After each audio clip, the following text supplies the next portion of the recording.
أشرف الأنبياء والمرسلين وخاتم النبيين وقائد الغر المحجلين الوفد المتقبلين محمد وعلى آله وصحبه ومن تبعهم بإحسان ودعا بدعوتهم إلى يوم الدين.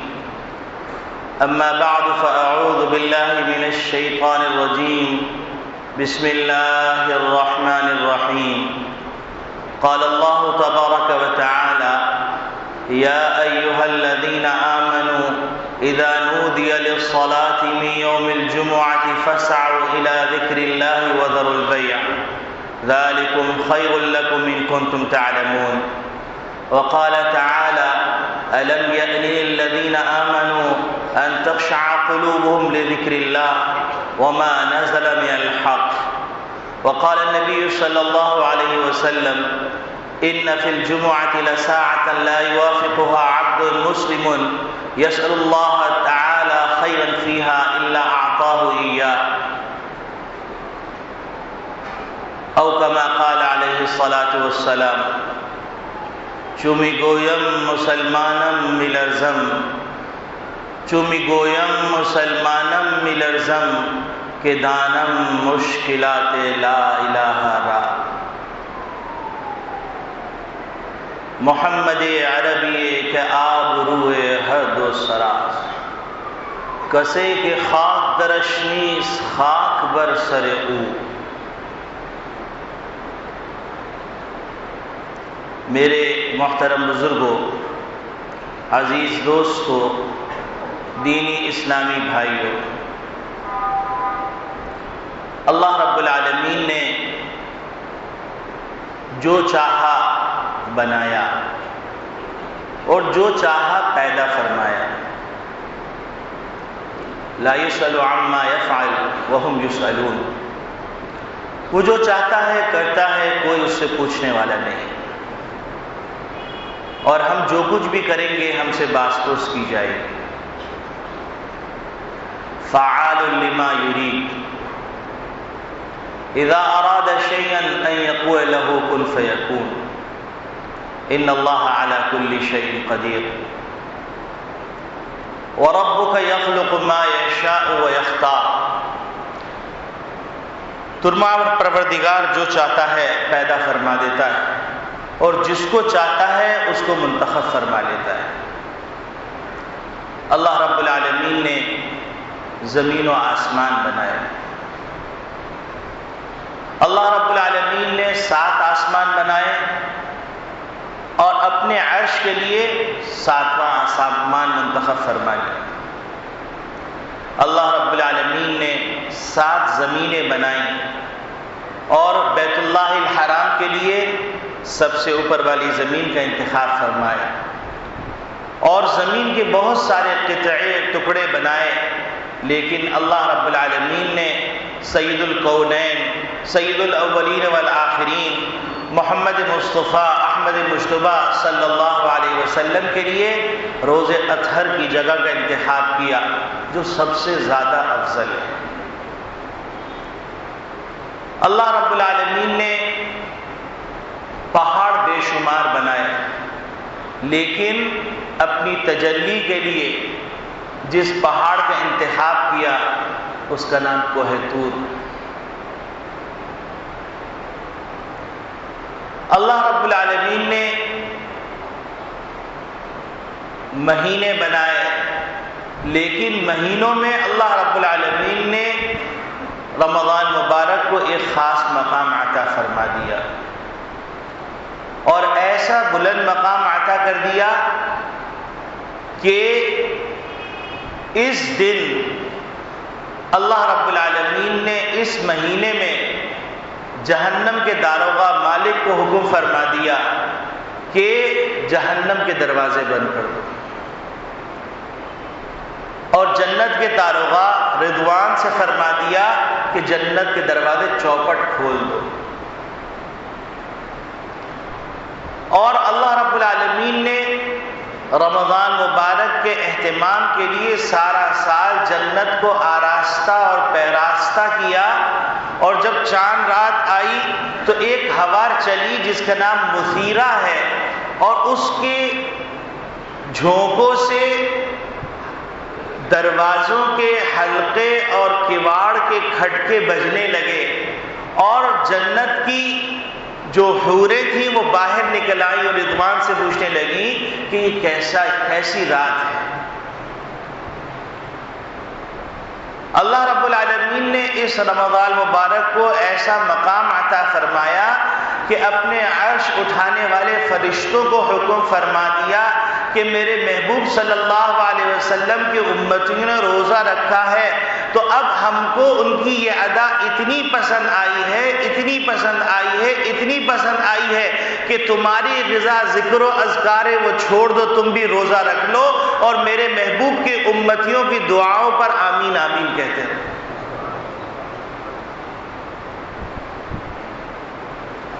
اللہ رب العالمین نے جبریل امین کو حکم فرمایا کہ زمین پہ جائیے اور سرکش شیاطین کو قید کر کے گلوں میں توقیں ڈال کے پاؤں میں بیڑیاں ڈال کے جہنم جو سمندر کی تہوں کے اندر ہے اس کے اندر لے جا کے قید کر دیں۔ اللہ رب العالمین نے رمضان المبارک کو ایسا بلند مقام عطا فرمایا کہ محمد نبی صلی اللہ علیہ وسلم دعا فرما رہے ہیں، اللہم بارک لنا فی رجب و شعبان وبلغنا رمضان، اے پروردگار عالم ہمارے لیے رمضان مبارک میں برکتیں عطا فرما دیجئے، رحمتیں عطا فرما دیجئے، اور کہ ہم رجب کا مہینہ بھی پالیں، شعبان کا مہینہ بھی پالیں، اور اتنی درازی عمر فرما دیجئے کہ رمضان مبارک کی برکتوں سے ہم میں سے کوئی محروم نہ رہے۔ اور بن مانگے اللہ رب العالمین نے ہم کو عطا فرما دیا۔ اللہ رب العالمین نے رمضان مبارک کو ایک خاص مقام عطا فرمایا تو اللہ رب العالمین نے راتیں بے شمار بنائی، لیکن شب قدر کو ایک خاص مقام عطا فرما دیا۔ یہ اللہ کا انتخاب ہے۔ وَرَبُّكَ يَخْلُقُ مَا يَشَاءُ وَيَخْتَارُ، جو چاہتے ہیں پیدا کرتے ہیں، جس چیز کو چاہتے ہیں منتخب فرما لیتے ہیں۔ تو میرے عزیز دوستو بھائیو، اللہ رب العالمین نے ہم کو رمضان مبارک عطا فرما دیا۔ پھر اللہ رب العالمین نے 7 ایام بنائے، اور ان 7 ایام میں اللہ رب العالمین نے جمعے کو ایک خاص مقام عطا فرما دیا اور اس کا نام سید الایام مقرر کر دیا۔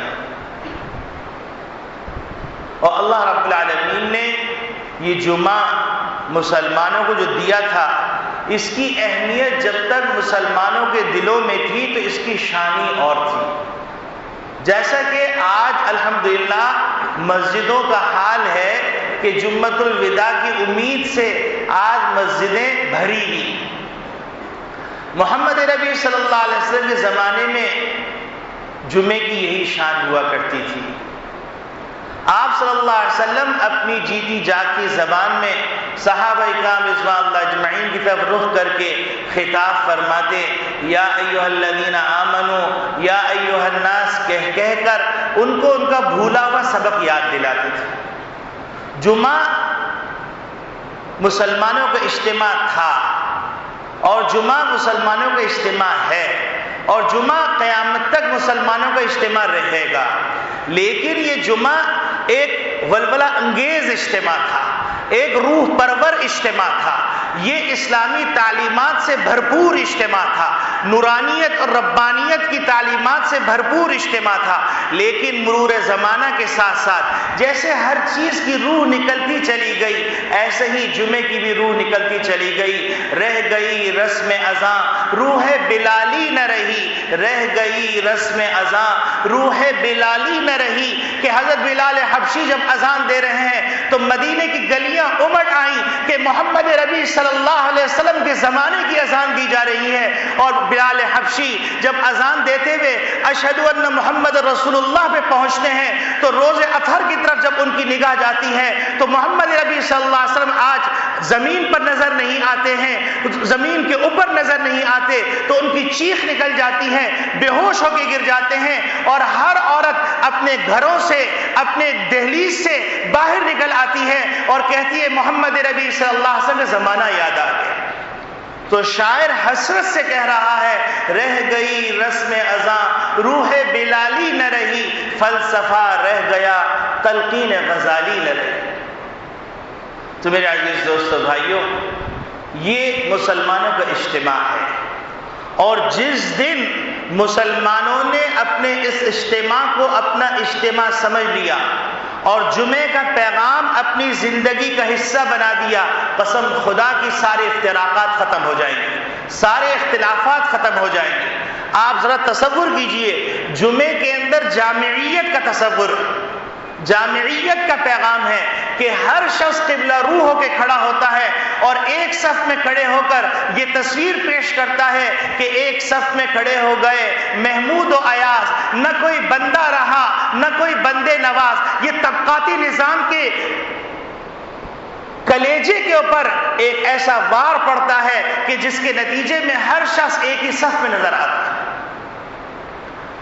تو جب سب مسلمانوں کا رخ اللہ کی طرف ہو جائے گا، جیسے کہ جمعے میں ظاہری شکل میں ہو جاتا ہے، تو اسی طریقے سے جب مسلمانوں کا رخ باطنی شکل کے اندر اللہ کی طرف ہو جائے گا تو پھر کوئی اختلاف نہیں رہے گا۔ آپ اندازہ فرمائیے، بیت اللہ الحرام میں حج کے زمانے میں 40 لاکھ سے 50 لاکھ حاجی ہوتا ہے، لیکن ہر ایک کا رخ ایک سمت پہ ہوتا ہے، ایک طرف چکر لگاتا ہے۔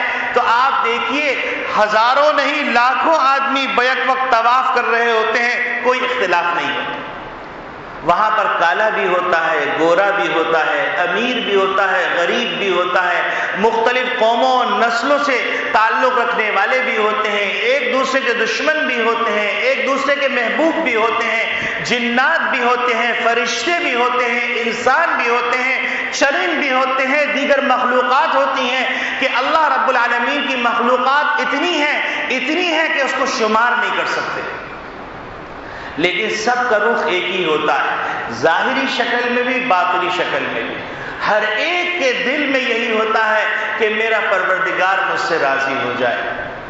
تو اس کا نتیجہ کیا ہوتا ہے کہ دنیا حیران رہ جاتی ہے، پروٹوکول کے سارے قوانین بنانے والے شزدر رہ جاتے ہیں کہ اتنا بڑا اجتماع، ایک ہی لباس میں ملبوس، ایک ہی صدا لگایا ہوا، لبیک اللہم لبیک لبیک لا شریک لک لبیک ان الحمد والنعمت لک والملک لا شریک لک، اور اللہ کی طرف سے منادی کہہ رہا ہوتا ہے، محمد ربی کی زبانی نے اس بات کی گواہی دے دی، ما من مسلم یلبی الا لبا من عن یمینہ وشمالہ من حجر او شجر او مدر حتی تنقطع من الارض، ہا ہنا و ہا ہنا، کہ جب کوئی تلبیہ پڑھ رہا ہوتا ہے تو اللہ رب العالمین کی رحمت کو جوش آتا ہے، اس کے چاروں طرف جتنے چرند پرند پتھر حجر شجر جتنے ہوتے ہیں، جتنے ذرات ہوتے ہیں، جتنی مخلوقات ہوتی ہیں، وہ بھی تلبیہ پڑھ کے جھومنے لگتی ہیں، اور یہ سلسلہ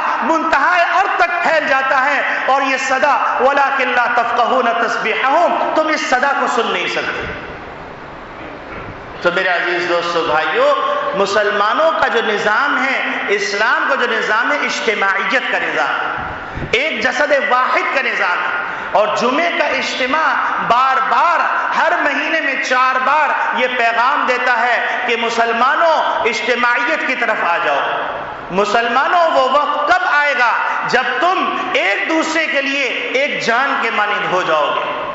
وہ وقت کب آئے گا جب تم رنگ و نسل کی تمیز کو مٹا کر، تم قومیت کی تمیز کو مٹا کر، تم مسلکی افتراق کو مٹا کر، تم اپنے مفادات اور غرض کے بندے بننے کے بجائے اللہ کے بندے بن کر ایک اللہ کے سامنے ایک رخ پر جب ظاہری شکل میں قبلہ رخ ہو کر کھڑے ہوتے ہو تو کتنا روح پرور اجتماع ہوتا ہے، کیسا نورانی منظر ہوتا ہے۔ تم کو وہ وقت یاد نہیں آتا کہ جب تم کبھی ایک تھے تو تمہاری آواز مدینے کے اندر سنائی دیتی تھی تو اس کی ارتعاش اسپین کے اندر لوگ سنتے تھے۔ وہ ایک وقت تھا جب تمہارا لشکر کہیں سے اٹھتا تھا تو لوگ لرزنے لگتے تھے کہ اب کس سرکش کی سرکشی کو ختم کرنے کے لیے، انصاف کا پیغام بلند کرنے کے لیے، اسلام کا پھریرا بلند کرنے کے لیے، عدل و انصاف کا مزہ چکھلانے کے لیے، محبت اور اخوت اور بھائی چارگی اور ایثار کا عملی نمونہ پیش کرنے کے لیے، اور تمام مفادات کو اپنے اپنے پاؤں تلے رون ڈالنے کے لیے،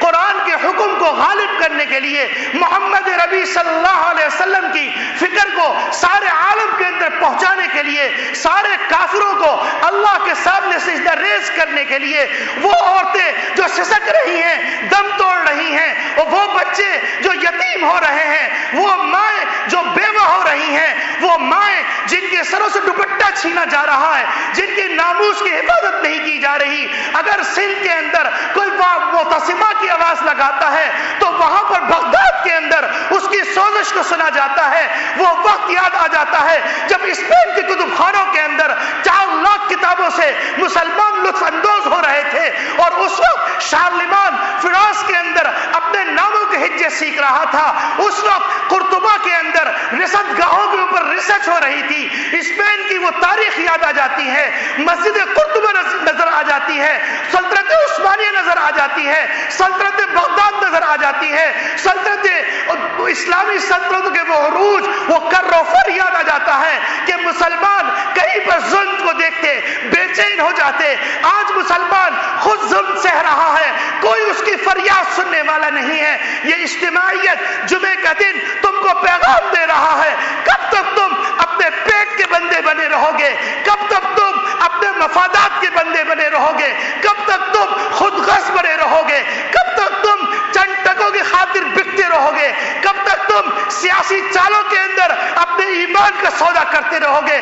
کب تک تم قوموں کو زوال کا شکار کرتے رہو گے اپنی چند ٹکوں کی خاطر؟ لوٹ آؤ مسلمانوں، لوٹ آؤ۔ اگر اب بھی لوٹنا ہے تو کس سے پاری نہ بن جاؤ گے، تاریخ کے اوراق میں تمہارا نام نہیں ملے گا۔ تم یاد رکھو، آج تم نے اپنے مفادات کی خاطر، تم نے اپنے غرض کی خاطر مقامات مقدسہ کا خیال نہیں کیا، تم نے صحابہ سے محبت نہیں کی، تم نے ازواج مطہرات سے محبت نہیں کی، تم نے اولیاء اللہ سے محبت نہیں کی، تم نے قرآن سے محبت نہیں کی۔ تم کو بار بار موقع دیا گیا، تم کو بار بار سمجھایا گیا، لوٹ آؤ، قرآن کے اوپر عمل کرو، لیکن تم خود غرض بن گئے۔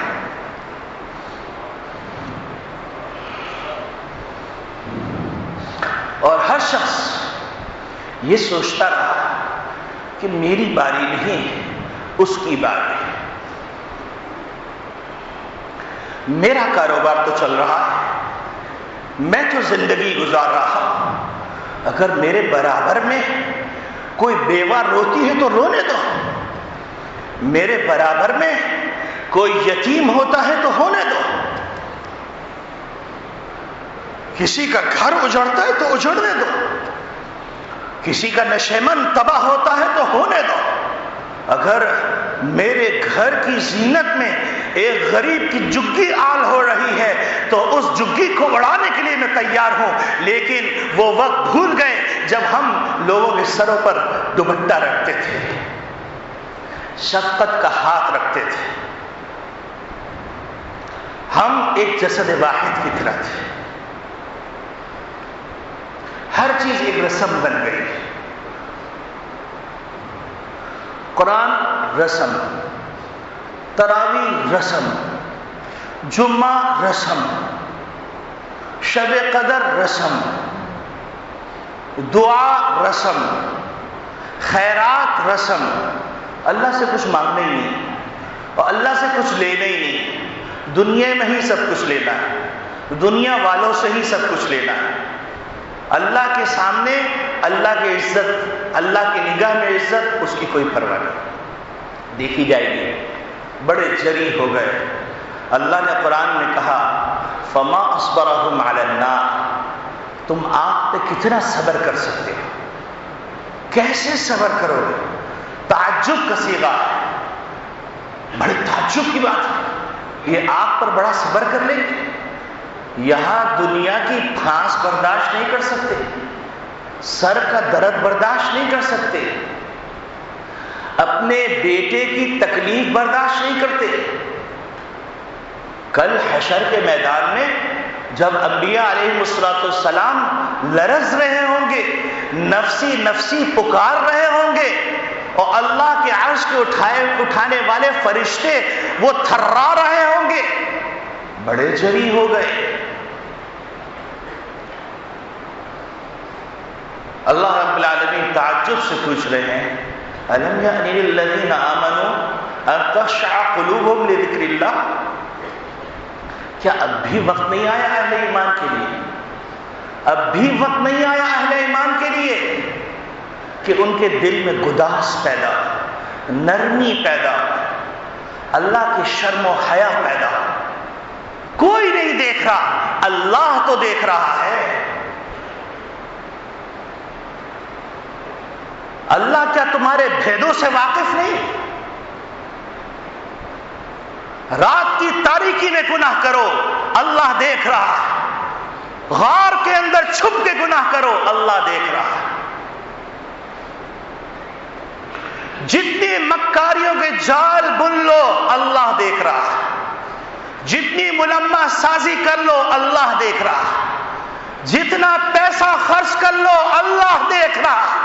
ایک ایک ٹکے کا جواب دینا پڑے گا۔ مسلم شریف کی روایت ہے لا تزل قدم عبد، بندے کا قدم اٹھ نہیں سکے گا، اللہ کے دربار میں ایک قدم آگے بڑھ نہیں سکے گا جب تک کہ 5 سوالوں کا جواب نہیں دے گا۔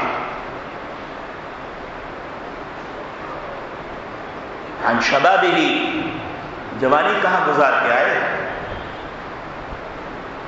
جوانی کہاں گزار کے آئے،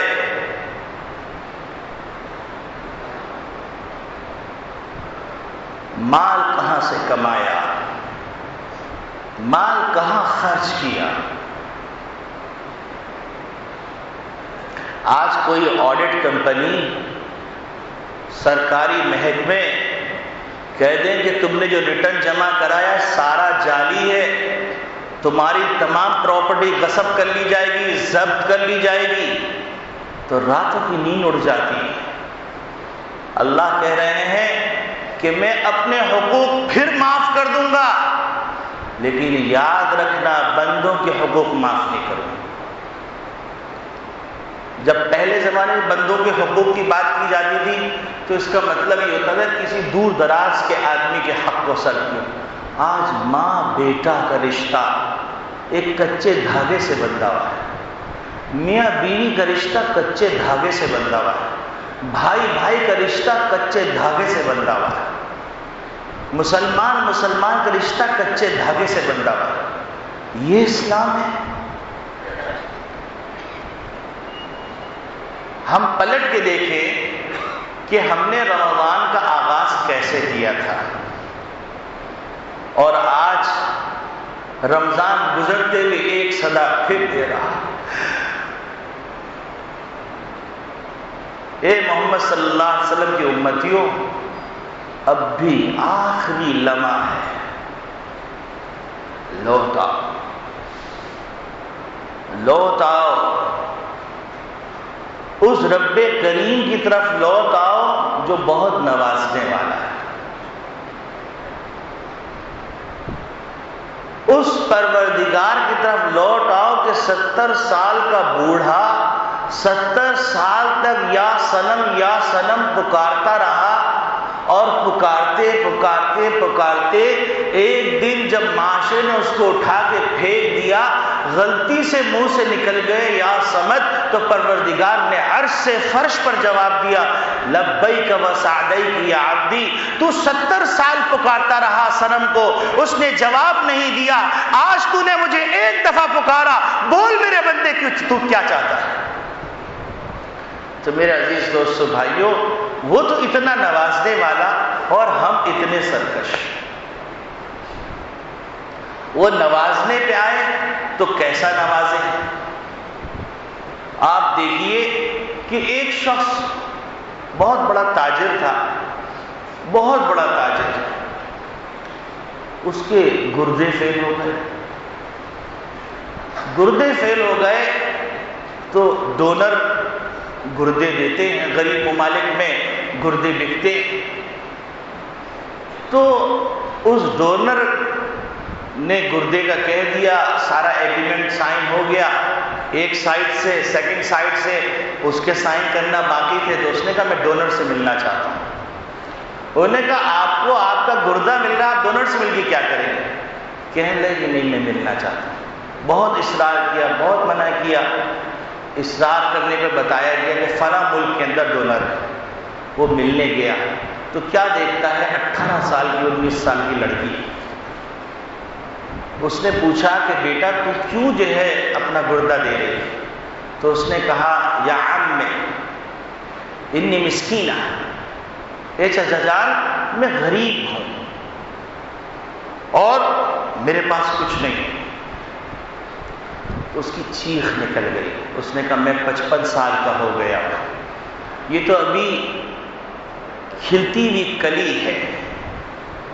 اس نے کہا میں یہ پیسے لے کے آیا تھا گردہ خریدنے کے لیے، یہ لو میں نے تجھے اللہ کے لیے دیے۔ واپس آتا ہے، ایکس رے کرواتا ہے تو ڈاکٹر حیران کہ کیا کر کے آیا؟ کہنے لگا کہ میں نے اللہ سے معاہدہ کر لیا، اللہ سے میں نے تجارت کر لی۔ کہنے لگے قسم خدا کی تم نے ایسی پروفیٹیبل تجارت کی ہے تیرے دونوں گردے صحیح ہو۔ یہ سچا واقعہ ہے۔ ایک اور بڑا تاجر تھا، اللہ سے تجارت کرنا سیکھو۔ یہ رمضان مبارک جو ہے اللہ سے تجارت کا زمانہ ہے۔ ایک اور تاجر تھا بہت بڑا، اس کے شواہد موجود ہیں، یہ صرف رسمی قصے نہیں۔ اس کے ہارٹ کا مسئلہ تھا، تاجر ہوتا ہے انگلینڈ کے اندر، انہوں نے کہا کہ آپ کا آپریشن ہوگا، اوپن ہارٹ سرجری ہوگی۔ تو تاجر نے کہا کہ میں گھر چلا جاؤں، جا کر تمام معاملات اپنے درست کر لوں، واپس آؤں گا، واپس آ کر میں پھر آپریشن کروا لوں گا۔ گھر آیا، تمام چیزیں سیٹ کی، سیٹ کرنے کے بعد وہ وہاں پہنچتا ہے گوشت لینے کے لیے۔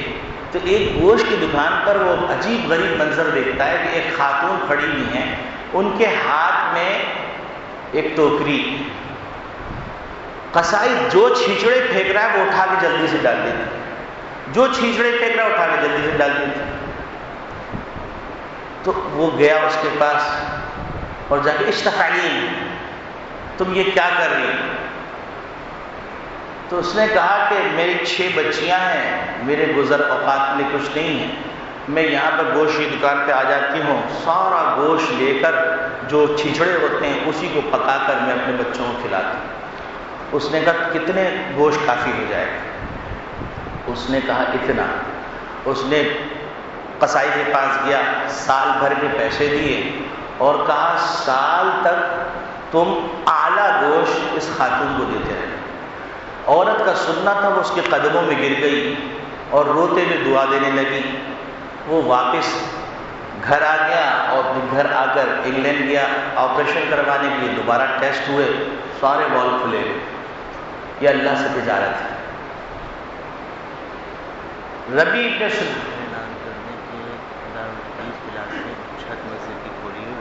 دارالحدیث اور جامعہ کی درسگاہیں کھول دی گئی ہیں، مسجد کی چھتیں بھی کھلی ہوئی ہیں۔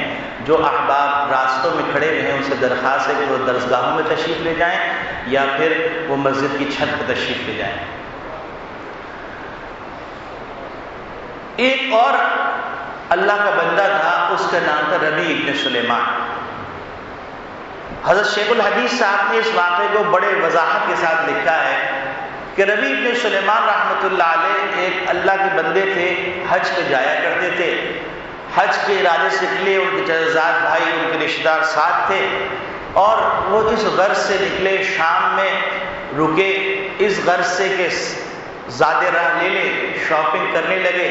شاپنگ کے دوران ان کی نگاہ پڑی کہ ایک عورت گھورے کے اوپر کچرا کنڈی میں ایک گدھا مرا پڑا ہوا ہے، اس کا گوشت کاٹ کے وہ جو چھوٹا سا پیالہ ہوتا ہے فقیروں کے پاس، اس پیالے میں ڈال کر لے کے جا رہی ہے۔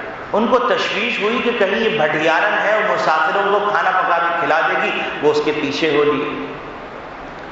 جب پیچھے ہونے لگے تو اس عورت نے محسوس کر لیا، بہرحال وہ چلتی رہی، چلتے چلتے ایک حویلی میں چلی گئی اور دروازہ بند کر دیا۔ وہ وہاں گئے، حویلی کے دروازے کی جھروکوں سے جھانک کر دیکھنے لگے تو کیا دیکھتے ہیں کہ اس نے وہ گوشت 3 لڑکیاں ہیں ان کے سامنے لے جا کے ڈال دیا اور کہا کہ یہ گوشت جو ہے تم کھاؤ، اس کو پکاؤ۔ تو انہوں نے وہیں سے آواز دی کہ اے اللہ کی بندیوں، یہ حرام گوشت گدھے کا گوشت ہے اور وہ بھی مردار کا گوشت ہے، اور تم اس کو استعمال نہ کرو، یہ جائز نہیں۔ تو اس عورت نے منہ اٹھا کے کہا کہ اے مسافر، تو اگر ہم سے کچھ لینے آیا ہے تو تجھے کچھ ملنے کا نہیں، اور ہم جانتے ہیں کہ یہ مسئلہ کیا ہے۔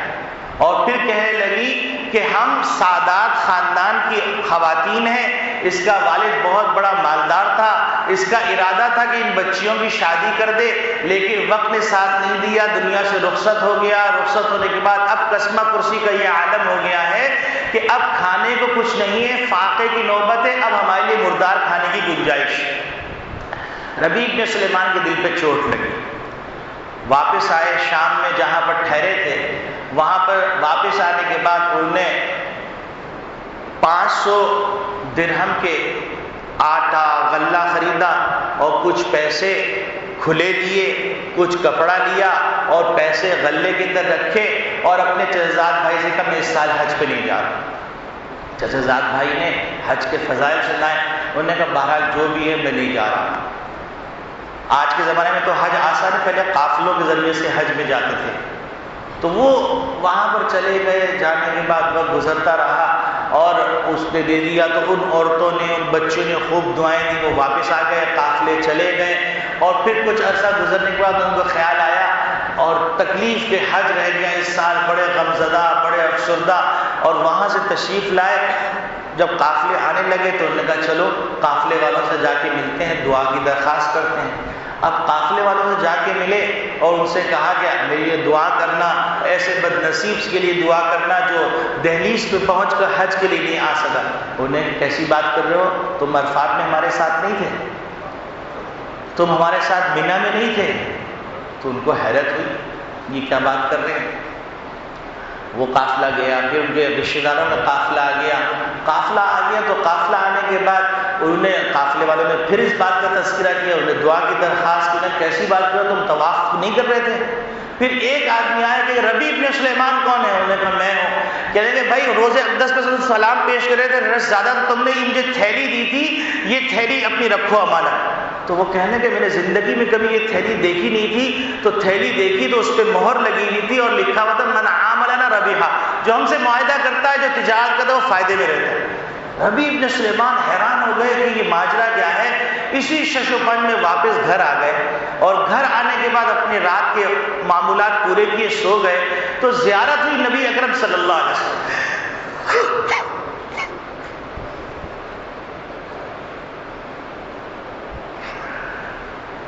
نبی اکرم صلی اللہ علیہ وسلم نے فرمایا اے ربیع، ہم تم کو کتنے گواہ پیش کریں، تمہیں پھر یقین نہیں آتا؟ اور فرمائے لگے ہاں ربیع، بات یہ ہے تو نے میرے خاندان کی بچیوں کے ساتھ یعنی ان کے لیے دوپٹے کا انتظام کیا، ہم نے اللہ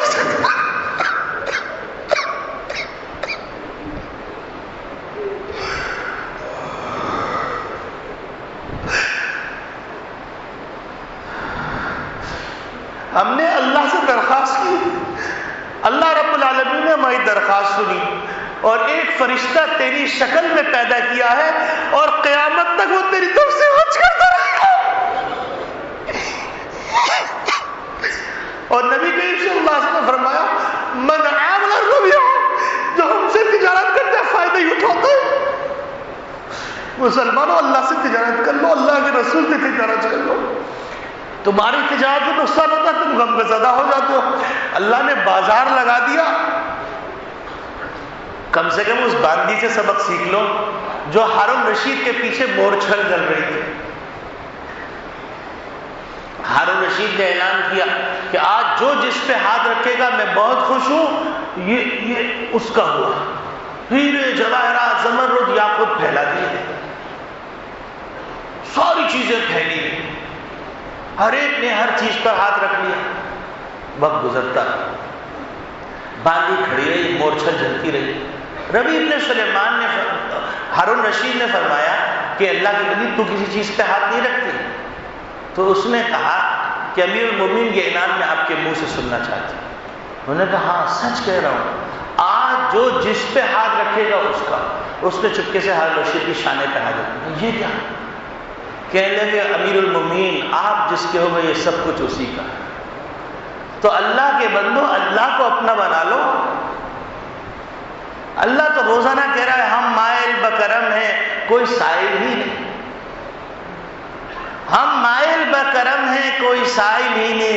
راہ کسی دکھلائیں تو راہ رو منزل ہی نہیں، کوئی منزل ہی دیکھنا نہیں چاہتا.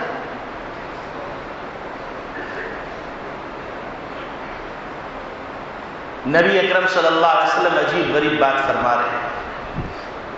فرماتے ہیں بادروا بالاعمال السبع، 7 باتیں آنے سے پہلے تم لوگ نیک اعمال کر لو. اور پھر فرمانے لگے هل تنتظرون الا فقرا منسیا، کیا تم نیک اعمال نہیں کر رہے ہو، اس وقت کا انتظار کرو جب تم ایسے فقیر بن جاؤ کہ جس دن لوگ تم کو فراموش کر دیں. اس فقر و فاقہ کا انتظار کر رہے ہو کہ اتنے فقر و فاقہ میں مبتلا ہو جاؤ کہ تمہیں اپنا ہوش نہ رہے، اپنی اولاد کا ہوش نہ رہے. ایک اللہ والے کہنے لگے ناروے ایک آدمی پرانے وقتوں میں 80 سے پہلے کی بات ہے کہ 2 کروڑ روپے لے کے ناروے گیا، اور وہاں پر جانے کے بعد اس نے انویسٹمنٹ کرنے کے بجائے وہاں کی عیاشی بدماشی میں لگنے کے نتیجے میں وہ بزرگ فرماتے ہیں کہ میرا گزر ہوا تو ایک آدمی کو دیکھا ہاتھ اٹھایا بھیک مانگ رہا ہے اور سرین کے بدل بل پہ رگڑ کے آگے بڑھ رہا ہے. تو ایک آدمی نے کہا تم جانتے ہو مولانا صاحب یہ کون ہے؟ انہوں نے کہا نہیں میں نہیں جانتا. کہیں گے یہ وہ عبرت ناک واقعہ ہے کہ پاکستان سے یہ 2 کروڑ روپے لے کے آیا تھا، لیکن دنیا کی عیاشیوں میں رنگ رنگیلیوں میں لگ کر یہ بھول گیا. آج نوبت آ گئی، 2 کروڑ بھی گئے، بیوی بچے بھی گئے، سب کچھ گیا، فاقوں کی نوبت آ گئی. تو نبی کریم صلی اللہ علیہ وسلم فرما رہے هل تنتظرون الا فقرا منسیا، کیا تم، اللہ نے تمہیں رمضان کا موقع دے دیا، اللہ نے پہلا عشرہ دے دیا، اللہ نے دوسرا عشرہ دے دیا، اللہ نے تیسرا عشرہ دے دیا، اللہ نے طاق راتیں دے دی، اللہ نے بہت سو کو اعتکاف کا موقع دے دیا، اللہ نے بہت سو کو تراویحوں کی توفیق دے دی، اللہ نے بہت سو کو روزوں کی توفیق دے دی، اللہ نے بہت سو کو تلاوت کی توفیق دے دی، اللہ نے بہت سو کو خیرات کی توفیق دے دی، لیکن اپنے احتساب کا موقع اب بھی نہیں آیا. هل تنتظرون الا فقرا منسیا. جمعۃ الوداع پکار کے کہہ رہا ہے اے محمد صلی اللہ علیہ وسلم کی امتیوں، کیا اب تم انتظار کر رہے ہو ایسے فقر و فاقہ کا جو تم کو فراموش کر دے، تمہاری ذات کو بھی مٹا دے؟ او غنم مدغیا، یا تم ایسی سرکشی کا انتظار کر رہے ہو، ایسی مالداری کی سرکشی کا جو تمہیں سرکش بنا دے. جبریل امین کے بعد ایک فرشتے ہیں ملک الموت، ان سے پوچھا گیا تمہیں کبھی کسی پر روح نکالتے ہوئے رحم آیا؟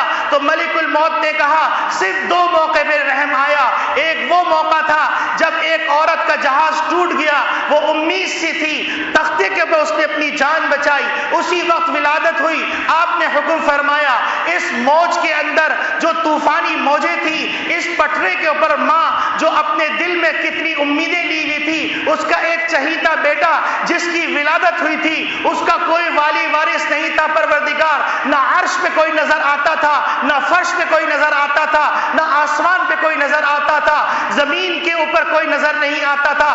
سمندر کی بے رحم موجوں کے اوپر آپ نے اس بچے کو چھڑوا دیا، ماں کی روح نکالنے کا حکم فرمایا. مجھے بڑا رحم آیا کہ اے پروردگار اس بچے کا کیا بنا؟ تو فرمانے لگے دوسرا موقع بتاؤ. تو کہنے لگے دوسرا موقع وہ جب شداد کو آپ نے دولت دی، وہ مالدار ہو گیا.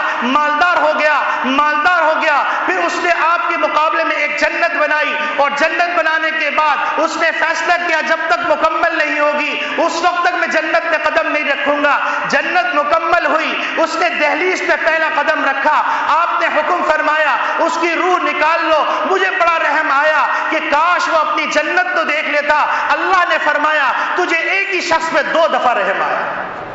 یہ وہی بچہ تھا جس کو ہم نے تختے سے اٹھایا اور دنیا میں پہنچایا، اور پھر وہ اتنا مالدار ہو گیا، اس نے ہمارے مقابلے میں جنت بنا دی. نبی اکرم صلی اللہ علیہ وسلم فرما رہے ہیں هل تنتظرون الا غنى مطغيا، کیا تم ایسی مالداری کا انتظار کر رہے ہو جب تم سرکش ہو جاؤ؟ توبہ اب بھی نہیں کرو گے، رجوع اللہ اب بھی نہیں کرو گے، دنیا میں جوتے پڑ رہے ہیں، لاشوں کے ڈھیر لگ گئے ہیں، خون کی ہولیاں کھیلی جا رہی ہیں، اپنی ماں بہنوں کو، اسلامی رشتے والی ماں بہنوں کی آہو بکا تمہیں نظر نہیں آتی۔ ایک طرف تم منظر دیکھتے ہو CNN پہ، BBC پہ شام کی عورتوں کا، ایک طرف منظر دیکھتے ہو افغانستان کی عورتوں کا، ایک طرف منظر دیکھتے ہو مصر کی عورتوں کا، ایک طرف منظر دیکھتے ہو کشمیر کی عورتوں کا، ایک طرف منظر دیکھتے ہو تم بغداد کی عورتوں کا، ایک طرف منظر دیکھتے ہو ایسے ایسے مناظر کہ آسمان اور چرخے بری کانپ اٹھ رہا ہے، زمین تھر تھرا اٹھ رہی ہے۔ اسی لمحے تم قرآن سنتے ہو، اسی لمحے جا کر تم زی ٹی وی کھولتے ہو، اسٹار پلس کھولتے ہو، ننگی عورتوں کو تھرکتے ہوئے دیکھتے ہو، اللہ کا خوف نہیں آتا۔ قرآن اسی کمرے میں رکھا ہوتا ہے، تمہاری بہنیں اسی کمرے میں بیٹھی ہوتی ہیں، تمہیں کیا ہو گیا؟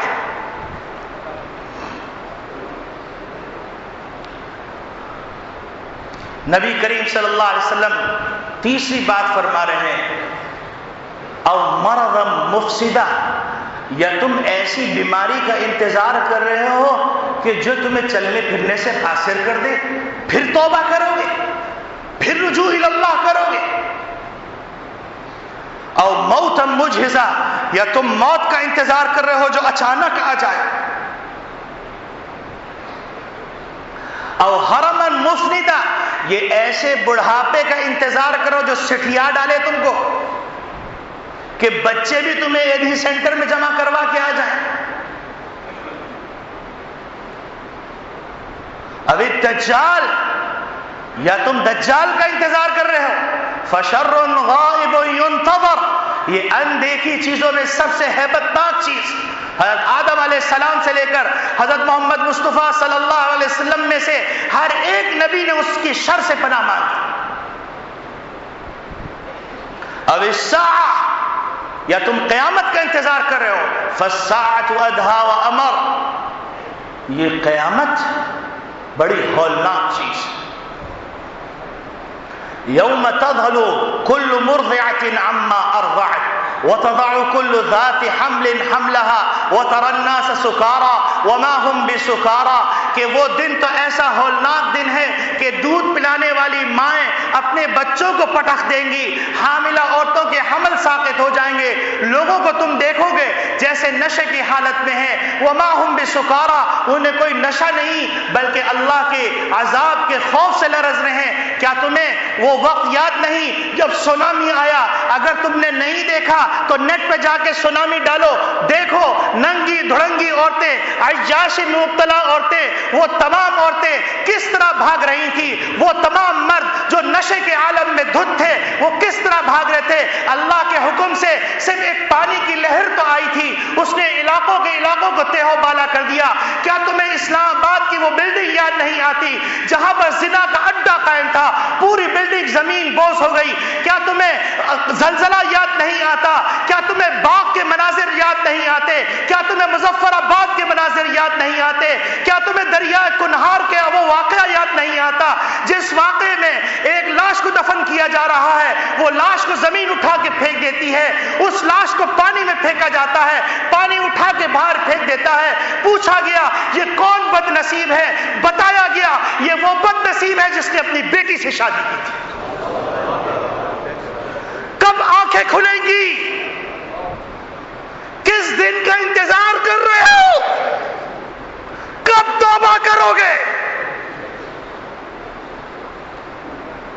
کیا دریا کنہار کی وہ لہر تمہیں یاد نہیں کہ جب لوگوں نے یتیموں کا، بیواؤں کا مال جمع کیا، اپنے عہدے اور منصب کی بنیاد پر انہیں بڑے بڑے گوداموں میں ڈال دیا؟ دریا کنہار کو اللہ نے حکم دیا ان کو رسوا کر دو، موٹے موٹے پیٹ لے کر، دولت کے انبار لے کر غریبوں کی دولت اپنے مفادات میں استعمال کرتے ہیں۔ دریا کنہار کو جوش آیا، دریا کنہار اٹھنا شروع ہوا، اور لوگ پریشان ہو گئے کیونکہ ان کے گودام وہیں تھے۔ انہیں بڑے بڑے مشینیں لا کر دریا کنہار کو جاری کرنے کی کوشش کی. دریائے کنہار اللہ کے حکم سے رکا تھا, پانی بڑھتا چلا گیا, بڑھتا چلا گیا. نوبت یہاں آئی کہ دریائے کنہار نے ایک جھپیٹا مارا. وہ تمام گودام جس میں غریبوں کے, زلزلہ زدگان کے لوگوں کے غلہ, کپڑے, راشن, چیزیں محفوظ تھی, چھپا کے رکھی تھی کہ بڑے داموں میں بیچیں گے, وہ دروازے ٹوٹے اور ان کی عزت اور ناموس کو بٹا لگ گیا. دنیا نے دیکھا. کیا وہ منظر آج بھی یاد نہیں تم کو؟ کتنی قومی دولت لوٹو گے, کتنے غریبوں کا خون کرو گے, کتنے اللہ والوں کا خون کرو گے, کتنے اللہ کی معصیت کرو گے. اگر آج کا جمعۃ الوداع ہماری تمہاری زندگی بدل نہ سکا, پھر ہمارا تمہارا اللہ حافظ. خدا کے واسطے جو اللہ کی طرف سے موقع ملا ہوا ہے اس کو غنیمت جان. اللہ سے میری تمہاری کسی کی رشتہ داری نہیں. میرے عزیز دوستو بھائیو, یہ دکھ بھرا پیغام, درد بھرا پیغام, یہ پیغام ایک ایک مسلمان کو پاؤں پکڑ کے پہنچا دو. ایک ایک بندے کو بتا دو اللہ کے غضب سے ڈرو. وَاتَّقُوا فِتْنَةً لَا تُصِيبَنَّ الَّذِينَ ظَلَمُوا مِنْكُمْ خَاصَّةً. اللہ فرماتے ہیں کہ دیکھو اس عذاب سے ڈرو جو صرف ظالموں کو نہیں پہنچے گا, بلکہ اگر تمہارے دل میں درد پیدا نہیں ہوا, تمہارے دل میں غم پیدا نہیں ہوا, تو تم بھی اس کی لپیٹ میں آ جاؤ گے. تو خدا کے واسطے یہ جو میں چلا رہا ہوں, یہ علماء چلا رہے ہیں, مجھے اپنی بیوی بچوں سے پیار, مجھے اپنے بہن بھائیوں سے پیار, مجھے اپنے ماں باپ سے پیار ہے, مجھے آپ لوگوں سے پیار ہے, کیونکہ ہم نے ایک ساتھ وقت گزارا ہے. لیکن اللہ کی لاٹھی چلی تو پھر کوئی بچے گا نہیں. اللہ کی میری تم سے کوئی رشتہ داری نہیں. شام والے میرے سے تم سے زیادہ خوبصورت تھے, مصر والے میرے اور تم سے زیادہ خوبصورت تھے, بوسنیا والے مجھ سے تم سے زیادہ خوبصورت تھے, افغانستان والے مجھ سے زیادہ تم سے خوبصورت تھے, کشمیر والے مجھ سے زیادہ تم سے خوبصورت تھے. اللہ نے جو سکون کی روٹی دی ہوئی ہے نا, سکون سے آج ہم یہاں بیٹھے ہوئے ہیں نا, اس پہ اللہ کا شکر ادا کرو. اگر نہیں سمجھتے, جاؤ ہسپتالوں میں جا کر ان لوگوں کو دیکھو جو موت کو پکار رہے ہیں, موت نہیں آ رہی. جاؤ ان لوگوں کو دیکھو جو بڑے کر و فر سے رہتے تھے لیکن شراب کے نشے میں دھت تھے. ایک ڈاکٹر سنانے لگا کہ موت کے نزع کی کیفیت طاری ہوئی. بار بار میں اس کے پاس گیا, میں نے جا کے کہا کلمہ پڑھ لو, لا الہ الا اللہ محمد رسول اللہ. وہ کہنے لگے ڈاکٹر میں سمجھ رہا ہوں تم کیا کہہ رہے ہو, لیکن یہ کلمہ منہ سے نکلتا ہے. ایک شخص کو دیکھا صبح اٹھ کر وہ اپنے ترازو کو توڑ رہا ہے. اس سے پوچھا کیا ہو گیا بابو, کیوں توڑ رہے ہو؟ کہنے لگے بھیا میں کیا بتلاؤں, میں نے رات میں اپنے پڑوسی کو دیکھا, وہ پڑوسی موت کے منہ میں تھا اور کلمہ پڑھنا چاہتا تھا لیکن کلمہ نکلتا نہیں تھا. میں نے اس سے پوچھا کیوں نہیں پڑھ پا رہے, تو کہنے لگا میں جو ترازو میں ڈنڈی مارتا تھا وہ اس کی سیخ میرے یہاں پھنسی. مسلمانوں کتنی ڈنڈی مارو گے؟ کیا پاکستانیوں کے لیے دنیا میں یہ متعارف نہیں کر دیا گیا پہلی شپمنٹ اچھی باقی کچرا؟ تم سے زیادہ صلاحیت والے کوئی ہیں, تم سے زیادہ وسائل والے کوئی ہیں, تم سے زیادہ جینیس کوئی ہیں؟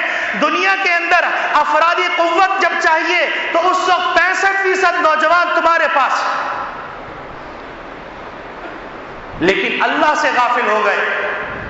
کیا اہم گزرگاہیں تمہارے پاس نہیں؟ جغرافیائی اعتبار سے تمہاری اہمیت نہیں؟ کیا فوجی اعتبار سے تمہاری اہمیت نہیں؟ سوچو ذرا سا, ہم کہاں چلے گئے؟ اور یہ ڈاکٹر ایک واقعہ سنانے لگے, کہنے لگے ایک آدمی 10 دن سے کوما میں تھا اور مجھے محسوس ہوا کہ اب نزع کی کیفیت شروع ہو رہی ہے. تو وہ نوجوان کے پاس میں کھڑے ہو کے ڈاکٹر کہنے لگا میں پڑھ رہا تھا لا الہ الا اللہ محمد رسول اللہ, لا الہ الا اللہ. اس نے آنکھ کھولی اور کہا ڈاکٹر انت اخطأت, تم تم غلط پڑھ رہے ہو، اصل ہے لا الہ الا اللہ محمد رسول اللہ، روح نکل گئی۔ 10 دن سے کوما میں تھا، ایک اللہ والا کوما میں ہے، برابر میں ایک صاحب بیٹھ کے حدیث پڑھ رہے ہیں، تو وہ حدیث پڑھنے انہوں نے وہاں سے آنکھ کھولی اور فرمایا من حدثنا فلان عن فلان عن فلان، پوری سند بیان کی اور فرمایا من قال النبی صلی اللہ علیہ وسلم من قال لا الہ الا اللہ، اتنا کا روح نکل گئی۔ تو بزرگان دین فرماتے ہیں ساری زندگی جنت کی تیاری کرتا رہا اور منہ کے ذریعے سے اس نے لا الہ الا اللہ کہا اور روح نکلنے کے بعد عمل سے جنت میں داخل ہو گیا، دنیا کو بتا گیا کہ دنیا میں جنت کی تیاری کرو گے تو عمل سے تم دنیا میں دیکھ لو گے جنت کا مزہ۔ میرے عزیز دوستو بھائیو، ہاتھ جوڑ کے کہہ رہا اپنے اوپر رحم کھائیے، اور آپ کو اندازہ نہیں ہے کتنا بڑا سیلاب تیار کھڑا ہوا ہے عریانی فحاشی بے غیرتی کا، آپ کی گودوں سے آپ کے بچوں بچیوں کو چھیننے کا، کہ آپ کے گود میں سپولے پروان چڑھیں گے، آپ کے گود میں زانی پروان چڑھیں گے، اللہ نہ کرے آپ کی گود میں شرابی پروان چڑھیں گے، آپ کی گود میں قومی دولت لوٹنے والے پروان چڑھیں گے، آپ اپنی اولاد کو دیکھنے کے لیے ترستے رہ جائیں گے، قاتلین پروان چڑھیں گے۔ اگر اپنی بیٹیوں کی صحیح پرورش نہیں کر پائے، اپنی اولاد کی صحیح پرورش نہیں کر پائے اور دنیا کے 99 پھیر پہ پڑھتے رہے، لیپ ٹاپ بھی لا کے دے دیا، کمپیوٹر بھی لا کے دے دیا، تمام چینل بھی لا کے دے دیے، مجھے بتلاؤ تم نے اپنی اولاد کی تربیت کے لیے کیا وقت نکالا، کیا انتظام کیا؟ کل اللہ کے دربار میں جب وہ کہیں گے ربنا انا اطعنا سادتنا وکبراءنا فاضلونا السبیل، اے پروردگار عالم ہم نے اپنے بڑوں کی مانی، بڑوں نے کہا فلاں ڈگری حاصل کرو، ہم نے حاصل کر لی، بڑوں نے ہم کو ننگا لباس پہنایا ہم نے پہن لیا، بڑوں نے ہم کو کلب میں پہنچایا ہم چلے گئے، بڑے ہم کو رقص و سرور کی محفلوں میں لے کے گئے ہم چلے گئے، انہوں نے ہم کو کلبوں میں جوائن کروایا ہم چلے گئے، ہم ننگے تھے، ان کے شرم و حیا کی آنکھ کے آنسو نہیں بہے، بڑوں نے کہا کہ ایسی ایسی محفلوں میں جاؤ جن محفلوں میں تمہارا کلیبر پتہ چلے، تمہیں اسٹیٹس پتہ چلے، ہم چلے گئے ربنا انا اطعنا سادتنا وکبراءنا فاضلونا السبیل، پروردگار انہوں نے ہم کو گمراہ کیا، فآتہم ضعفا من العذاب، ان کو دوہرا عذاب دیجیے، اس وقت کیا کرو؟ میرے عزیز دوستو بھائیو، جمعۃ الوداع کا بس یہی پیغام ہے۔ اللہ رب العالمین مجھے اور آپ کو ہر ایک کو اس پیغام کو اپنی زندگی کا حصہ بنانے کی توفیق عطا فرمائے۔ وآخر دعوانا الحمدللہ رب العالمین۔